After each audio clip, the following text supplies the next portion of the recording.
कक्षा 9वीं के समस्त विद्यार्थियों को मेरा प्यार भरा नमस्कार। आज हम फिर से पाठ 11वां यातायात और संचार माध्यम का दूसरा वीडियो लेकर आपके सम्मुख उपस्थित हुआ है। तो आज हम यातायात के लिए ध्यान में रखने योग्य बातें देखेंगे। जहाँ से पहला वीडियो को विराम दिया थे वहाँ से दूसरे वीडियो हम प्रारंभ करेंगे। तो चलो नन्हे विद्यार्थी मित्रों, हम अपने पाठ्य पुस्तक के 82 पेज पर आइए। आपके पास पेन पेंसिल होना चाहिए।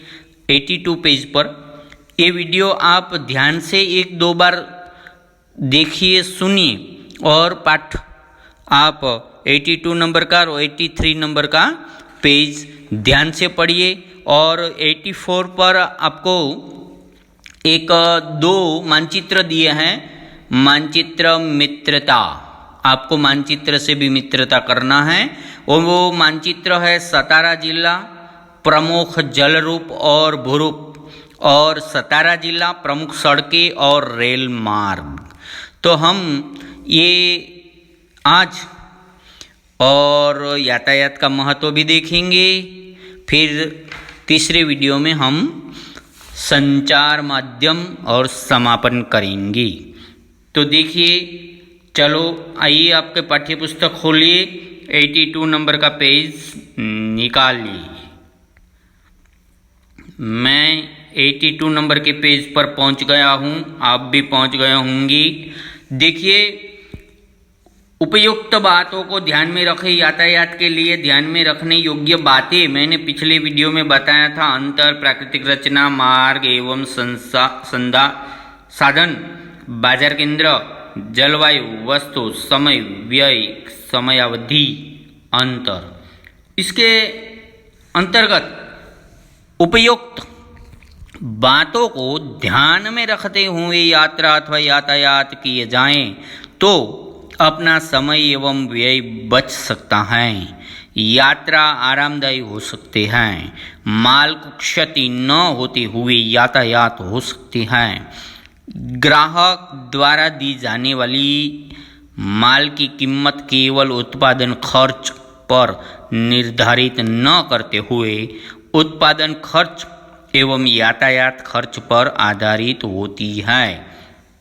देखिए, सिर्फ वस्तु के ऊपर उत्पादन खर्च नहीं, यातायात खर्च भी उसके साथ जोड़ा जाता है। बाद में उसकी कीमत तय की जाती है। ठीक है, माल की यातायात शीघ्र एवं सुरक्षित हो, यह आवश्यक है।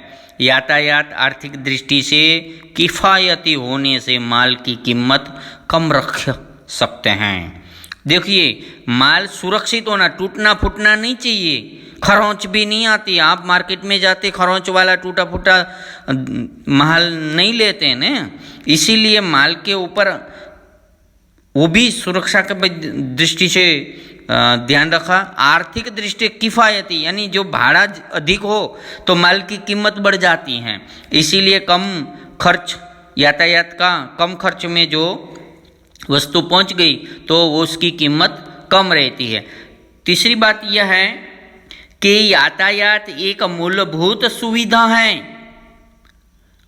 उत्पादन स्थान से ग्राहक तक पहुंचाने के लिए यातायात एक मूलभूत सुविधा है।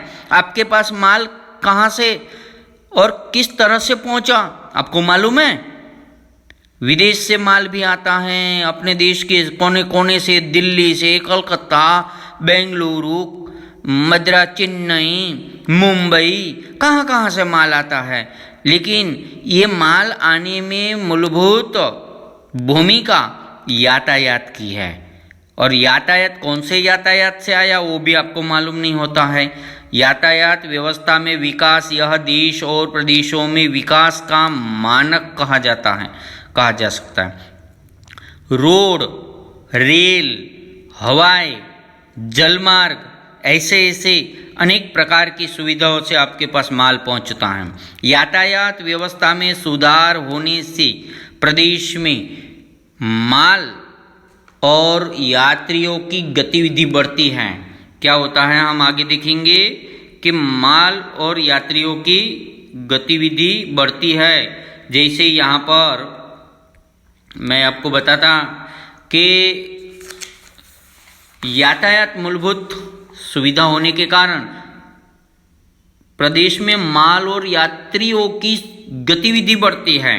अगर कोई बड़ा अच्छा शहर रहा तो वहाँ उद्योगों और रोजगार रहा तो लोग दूर दूर से वहाँ रोजगार के लिए आ सकते हैं, नौकरी करने के लिए आ सकते हैं और माल भी ला सकते हैं, कच्चा माल ला सकता, पक्का होने के बाद कोने कोने तक पहुंचाया जा सकता। वैसे ही उद्योग धंधों और बाजार केंद्रों का विकास होता है, जैसे कि पूना है, अहमदनगर है, मुंबई है, नागपुर है, अभी अमरावती का भी विकास हो रहा है। आर्थिक विकास को गति मिलती है। उद्योग धंधों, रोजगार, व्यवसाय, छोटे मोटे उद्योग को गति मिलती है। प्रति व्यक्ति उत्पन्न और स्थूल देशांतर्गत उत्पादन जीडीपी इसमें बढ़ोतरी होती है। प्रति व्यक्ति, हर एक व्यक्ति की आय में वृद्धि होती है, कमाने का स्रोत बढ़ता है, आवक का स्रोत बढ़ता है और अपनी व्यक्तिगत आय अधिक होती है, व्यक्तिगत आर्थिक सुविधा बढ़ती है। देशांतर्गत उत्पादन, देशांतर्गत देश के अंदर जीडीपी जिसको बोलते हैं, तो अंतर्गत उत्पादन, देश अंतर्गत उत्पादन बढ़ता है, रोजगार बढ़ेगा तो उत्पादन बढ़ेगा, उत्पादन बढ़ेगा तो लोगों की रोजी रोटी बढ़ेगी। इसी प्रकार से आप देख सकते हैं कि 84 पर मानचित्र है कि मानचित्रों का वाचन करते समय हम यातायात मार्गों का आकृतिबंध सहजता से देख सकते हैं। कुछ स्थानों पर यातायात मार्गों का घना जाल तो कहीं पर विरल जाल स्वरूप में वितरित दिखता है। कुछ भागों में यातायात मार्ग नहीं के बराबर हैं। कोई प्रदेश यातायात के मार्गों से किन कारणों से वंचित है? कोई कारण तो होगा, भौगोलिक कारण होगा, प्राकृतिक। कौन से कारणों से यातायात का घने जाल निर्मित होते हैं वो भी देखना जरूरी है। कैसे अनेक प्रश्न हो सकते हैं। इन प्रश्नों के उत्तर ढूंढने के लिए प्रदेश के यातायात का मानचित्र और उसके साथ प्रदेश का प्राकृतिक मानचित्र भी साथ में होना आवश्यक है। इन दोनों मानचित्रों को एक साथ पढ़ने से इन प्रदेशों के प्रश्नों के उत्तर मिल सकते हैं। तो हम देखेंगे, देखिए ये मानचित्र प्रदेश का कहाँ का है, तो मानचित्र का शीर्षक देखिए, सतारा जिला प्रमुख, उपशीर्षक है जल रूप और भूरूप। तो हम इसके देखिए, आप यहाँ पर प्रश्न है 83 पर कि मानचित्र में कौन से प्रदेश में यातायात जाल अधिक है। कौन से प्रदेश में यातायात जाल अधिक है? 11.1 और 11.2 के, तो मध्यवर्ती प्रदेश में यातायात जाल अधिक है।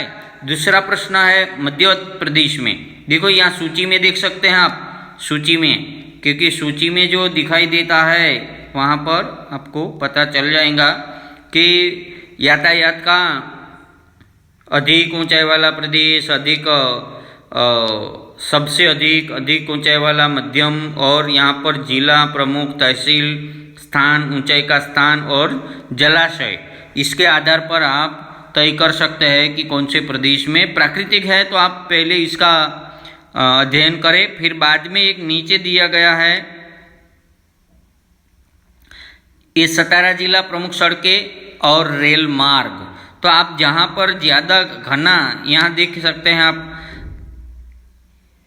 यातायात सूची में देखिए, सूची से आपको बहुत ही समझ में आ जाएगा। कि दूसरा प्रश्न है, इस क्षेत्र में प्राकृतिक संरचना कैसी है? तो यह क्षेत्र अपेक्षाकृत कम ऊंचाई का है, यहाँ पर देखो, यहाँ ये पहले वाले की बात हो रही है। कम ऊंचाई वाला प्रदेश है प्राकृतिक रचना, कम ऊंचाई वाला प्रदेश। तीसरा, यातायात का विरल जाल वाला प्रदेश कौन सा है? तो आप 11.1, 11.2 दोनों को देख सकते हैं अपने पाठ्य पुस्तक में। यातायात का विरल जाल वाला प्रदेश मानचित्र का पूर्वी भाग है, यानी ऊपर का भाग। वो आपको कम विरल मतलब कम यातायात वाला देखेगा। और इस प्रदेश की प्राकृतिक संरचना किस पद्धति से बनी है? तो ये जो प्रदेश है सतारा जिला, यह प्रदेश कम और मध्यम ऊंचाई का है। पूरा जिले में कम और मध्यम ऊंचाई वाला है, जैसे अमरावती जिला है।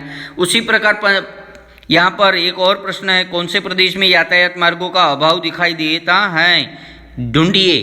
तो मानचित्र के पश्चिमी भाग में यातायात मार्गों का अभाव दिखाई देता है। और आखिरी वाला, ऐसे स्थान पर कौन सी रुकावटें दिखाई देती हैं? तो इस स्थान पर सह्याद्री पर्वत, उसकी उपशाखाएं तथा कोयना बांध का शिव सागर जलाशय दिखाई देता है। ये प्राकृतिक मानचित्र है, आपको इसके आधार पर आप देख सकते हैं। इसके बाद हम देखेंगे कि इसकी स्पष्टीकरण। तो स्पष्टीकरण यहाँ पर दिखाया दिया है, देखिए ये स्पष्टीकरण है। तो पहले स्पष्टीकरण से पहले एक मैं आपको थोड़ी जानकारी आपके लिए, क्या जानते हैं?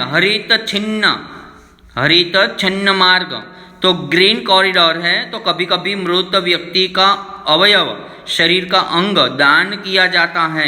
उस समय दाता के स्थान से जरूरतमंद व्यक्ति तक अवयव जल्दी से जल्दी पहुंचाने की आवश्यकता होती है। अवयव की यातायात ले जाते समय सभी प्रकार के मार्ग बिना बाधित उपलब्ध किए जाते हैं। इसे बिना बाधित हरित छिन्न मार्ग कहते हैं। इसीलिए अवयव की यातायात द्रुत गति से होकर जरूरतमंद व्यक्ति के प्राण बचा सकते। आपको मालूम है, कभी आप देखते हैं कि एम्बुलेंस जो रहती है उसके ऊपर ब्लू लाइट रहती है और गोल गोल घूमते और कोइंग कोइंग कोइंग कोइंग आवाज आती है, कई बार आप देखते हैं। तो वो क्या इमरजेंसी जो रहती है उसी समय कोई अवयव यानी अंग, बॉडी पार्ट जैसे आँख है, कुछ ऐसी चीज़ जो कोई दान करते हैं अचानक एक्सीडेंट में, तो वो व्यक्ति अच्छा रहता है, लेकिन उनकी जो अवयव रहते हैं वो निकाल लिया जाता है और जल्दी जल्दी पहुंचाना पड़ता है। जिस व्यक्ति को आवश्यकता होती है उसको पहुंचाते समय उसको रास्ता दिया जाता है कि भाई ग्रीन कॉरिडोर कहते हैं। तो इसी प्रकार से हैं। और दूसरा एक है रोरो। यहाँ पर ये है रोरो, जो ये रेल मार्ग से संबंधित है। एक स्थान से दूसरे स्थान तक यातायात की जाती है। महामार्गों पर बड़े पैमाने पर माल की यातायात होती है। माल ट्रक से होने वाली माल यातायात रेल मार्ग से होने वाली यातायात से खर्चीली होती है। इसके कारण यहाँ पर दिया है, देखिए यहाँ पर ये रोरो यातायात का एक उदाहरण है। भारत में इसका उपाय रोरो परिवहन पद्धति का उपयोग कर से प्रारंभ हो गया है। इस पद्धति में माल से भरा ट्रक मालगाड़ियों पर चढ़ाने के बाद रेल मार्ग से निश्चित स्थान तक ले जा सकते हैं। और इस पद्धति में माल से भरा ट्रक मालगाड़ियों पर चढ़ाने के बाद रेल मार्ग से निश्चित स्थान तक ले जाया जाता। वहाँ से जहाँ माल उतारना है वहाँ तक ट्रक से ले जाते हैं। गंतव्य स्थान तक की यात्रा रेल मार्ग से करने के कारण परिवहन खर्च कम होता है। इस कारण ट्रक से यातायात करने पर ईंधन का खर्चा और प्रदूषण को टाल सकते हैं। रोरो परिवहन की शुरुआत भारत में सर्वप्रथम कोंकण रेल मार्ग से हुई है, याद रखिएगा, ठीक है। अब हम स्पष्टीकरण देखेंगे। यहाँ पर देखिए ये स्पष्टीकरण देखेंगे कि सतारा जिले की प्राकृतिक संरचना, प्रमुख मार्ग एवं रेल मार्ग मानचित्र के साथ एक साथ अध्ययन में निम्न बातें सरलता से ध्यान में आ सकती है। कौन सी बातें आ सकती है? तो सतारा जिले की पश्चिमी दिशा में सह्याद्री एवं उनकी उपशाखाएं यानी अधिक ऊंचाई वाले भूप्रदेशों से व्याप्त है।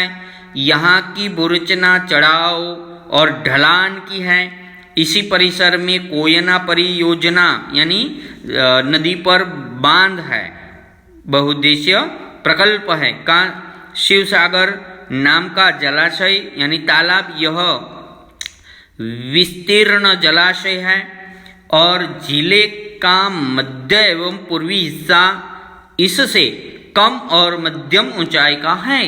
प्राकृतिक संरचना को देखने पर सतारा जिले के पश्चिमी भाग में यातायात का जाल विरल है।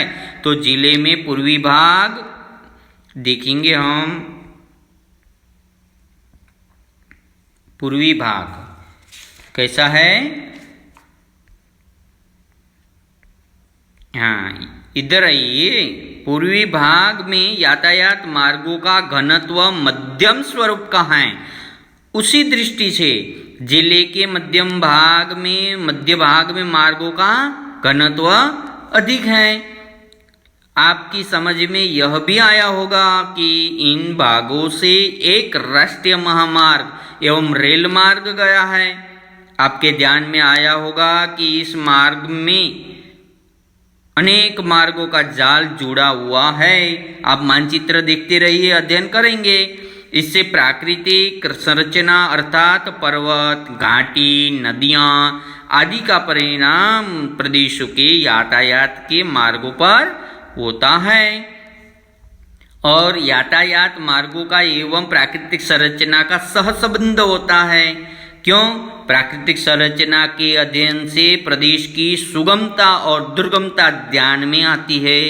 मैदान के समतल प्रदेश में यातायात मार्ग की सुविधाएं अच्छी तरह से विकसित हो सकती हैं। इस दृष्टि से ऊंचे नीचे समतल प्रदेश में यातायात मार्गों के विकास पर मर्यादा आती है। तो प्राकृतिक रचना, प्रदेश की प्राकृतिक रचना, प्रदेश की भौगोलिक जो भूपृष्ठीय रचना वो यातायात पर असर करती है। कहने का मतलब अमरावती जिले के, अमरावती शहर के आसपास जो यातायात की सुविधा है वैसी अपने बाजू में ही मेलघाट में, जहाँ पर आप चिखलदरा जाते हैं, धारनी जाते हैं, तो वहाँ पर आपको रेल नहीं दिखेगी, बड़े बड़े रोड नहीं दिखेंगे, एक ही रास्ता, कच्ची सड़कें दिखे। क्यों? वहाँ जंगल दुर्गम प्रदेश है, पहाड़ है, ऊंचे नीचे है। तो इसी के कारण यातायात सुविधा पर प्राकृतिक असर, भौगोलिक स्थिति के असर रहते हैं। अब हम देखेंगे यातायात का महत्व। यातायात का बड़ा महत्व है देश के विकास के लिए और वृद्धि, आर्थिक विकास। देखिए, व्यापार विस्तार एवं जाल, जलद प्रौद्योगिकीकरण, रोजगार अवसरों की उपलब्धता, व्यापार विस्तार यानी व्यापार का विस्तार बढ़ता, राज्य के साथ, मध्य प्रदेश, महाराष्ट्र के साथ, केरला, तमिलनाडु, ऐसा व्यापार बढ़ता है। जलद प्रौद्योगिकीकरण मतलब जल्दी से उद्योगीकरण होता है। आपको जो कारखाने में जो चीज़ चाहिए वो दूसरे राज्य से आसानी से जल्दी से मिल जाती है और आपका उद्योग जल्दी से डेवलप होता है अथवा तो शुरू हो सकता है। रोजगार और अवसरों की उपलब्धता यानी रोजगार, नौकरी, धंधा, व्यवसाय, इंजीनियरिंग करने के बाद आपको पुणे, मुंबई, बेंगलुरु जाना पड़ता है। अगर अमरावती के आसपास ऐसा उद्योग प्रौद्योगिकीकरण हुआ तो अपने बच्चों को दूसरे शहर में अथवा तो दूसरे राज्य में नहीं जाना पड़ता। क्षेत्रीय सेतु, क्षेत्रीय सेतु यानी दो क्षेत्रों को बीच का सेतु यानी पुल, संबंध, यानी आसानी से आना जाना और यातायात से वस्तु लाया ले जाया सकते हैं। स्थान उपयोगिता, कोई भी स्थान उसकी आर्थिक दृष्टि से कितना महत्व से उसका पूरा लाभ मिल सकता है। दुर्लभता पर मात, कुछ प्रदेश दुर्लभ प्रदेश रहे, वहाँ पर कुछ चीज़ें नहीं मिलती, जैसे कि अपने भारत में राजस्थान जैसा प्रदेश है, तो वहाँ आपको कुछ चीज़ें पहुँचानी हैं और अपना भारत का एक संरक्षण जो स्थिति है पाकिस्तान के साथ हो, अंतर्राष्ट्रीय बॉर्डर है, तो इसके लिए भी काम की बात है। यातायात बहुत महत्वपूर्ण योगदान होता है। प्रादेशिक असंतुलन में कमी, असंतुलन का मतलब होता है कुछ प्रदेश अधिक विकास कर लेता है, जैसे मुंबई है, पश्चिम महाराष्ट्र है, और अपना विदर्भ में कम विकास हुआ।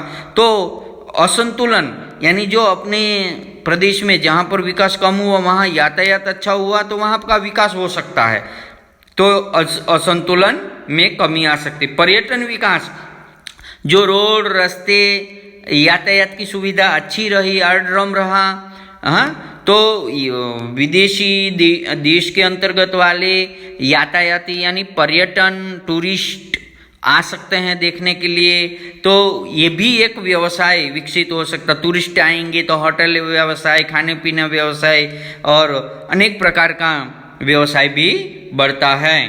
तो इसी प्रकार से हम आज यातायात का जो अपना मुद्दा है यहाँ तक हम रखते हैं। अगले वीडियो में हम संचार माध्यम से शुरू करेंगे। तब तक आप अपना ख्याल रखिएगा, पाठ्य पुस्तक पढ़िएगा, इस पाठ को 1-2 बार पढ़िए, वीडियो 1-2-3 बार देखिए और समझिए, आपको समझ में अवश्य आ जाएगा। धन्यवाद, आपका ख्याल रखिएगा और पढ़ाई करते रहिएगा। धन्यवाद विद्यार्थी मित्रों।